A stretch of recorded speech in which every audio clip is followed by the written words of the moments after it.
किसी इलाके में कहत साली थी और जानवर सब कुछ खाकर फारिग हो गए थे।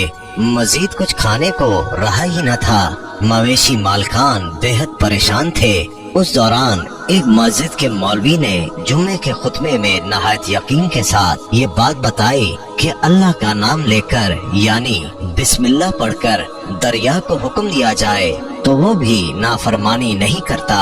ये चरवाहे का शायद पहला जुम्मा था। ये बात उसके दिल में उतर गई, यकीन का दर्जा पा गई। उसने वापस आकर अपनी बकरियां खोली और सीधा दरिया पर चला गया। ऊंची आवाज से बिस्मिल्लाहिर्रहमानिर्रहीम पढ़ा और दरिया को कहा वो अपनी बकरियां चढ़ाने जा रहा है, अपने ऊपर से गुजरने दे। ये कहकर उसने अपनी बकरियों को हाका और दरिया पर चलता हुआ दरिया पार कर गया। इलाका घास से भरा पड़ा हुआ था। दरख्तों के पत्ते भी सलामत थे क्योंकि किसी को यहाँ तक आने की रसाई नहीं थी। अब तो ये उसका मामूल बन गया कि वो बकरियां पार छोड़कर वापस आ जाता और शाम को जाकर बकरियां वापस ले आता। उसकी बकरियों का वजन दुगना चुगना हो गया। लोग चौंक गए और उससे पूछा कि वो अपनी बकरियों को क्या खिलाता है। वो सीधा साधा और साफ दिल नौजवान था। उसने साफ साफ बात बता दी कि जनाब हम तो दरिया पार करके अपनी बकरियां चराने ले जाते हैं। बात सबने सुनी मगर किसी ने यकीन नहीं किया क्योंकि ये नाकाबिल यकीन बात थी। मगर बात होते होते मौलवी साहब के पास पहुंच गई। मौलवी साहब ने उस चरवाहे को बुलाया और सारा माजरा पूछा। उस चरवाहे ने मौलवी साहब को ही हवाला बना लिया कि मौलवी साहब मैं तो आपका शुक्रिया अदा करने वाला था कि आपने जुमे के खुतबे में जो नुस्खा बताया था कि बिस्मिल्लाह कहकर दरिया को भी हुक्म दो तो वो भी इनकार नहीं करता।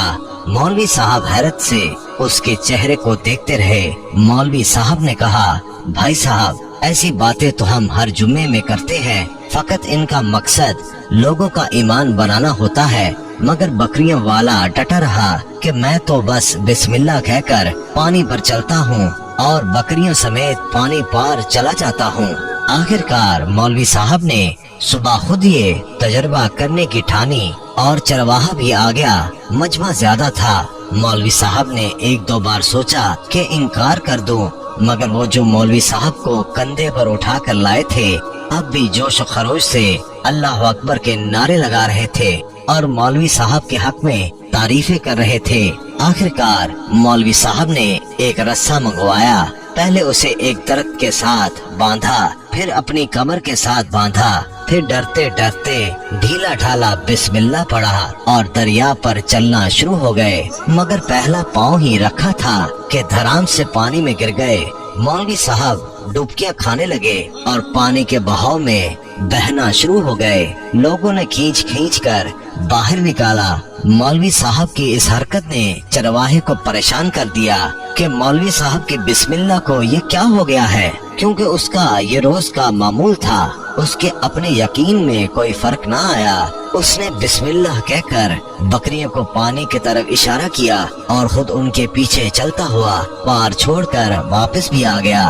लोग उसे वली अल्लाह समझ रहे थे और उसके हक में नारे लगा रहे थे, मगर वो सबसे बेनियाज सीधा साधा इंसान था। वो मौलवी साहब के पास पहुंचा और कहा मौलवी साहब मैं आपकी बिस्मिल्लाह की तारीफ से काफी परेशान था, मगर पानी पर चलते हुए मुझे आपकी बिस्मिल्लाह की बीमारी का पता चल गया। उस चरवाहे ने दरख्त से बंधी रस्सी की तरफ इशारा किया और कहा मौलवी साहब ये है आपकी बिस्मिल्लाह की बीमारी। आपकी बिस्मिल्लाह की बरकत को ये रस्सा खा गया। आपको अल्लाह और बिस्मिल्लाह से ज्यादा उस रस्से पर भरोसा था, लिहाजा अल्लाह ने भी आपको रस्सी के हवाले कर दिया। मौलवी साहब आप भी कमाल करते हो। मैंने आपके मुंह से सुना और यकीन कर लिया और मेरे अल्लाह ने मेरे यकीन की लाज रख ली, मगर आपने अल्लाह का कलाम सुना मगर यकीन नहीं किया, लिहाजा आपको अल्लाह ने रुसवा कर दिया। मोहतरम अजीज दोस्तों, यही कुछ हमारा हाल है। हमारी नमाजों और दुआओं का हाल भी, हमारी हर एक इबादत यकीन से खाली है।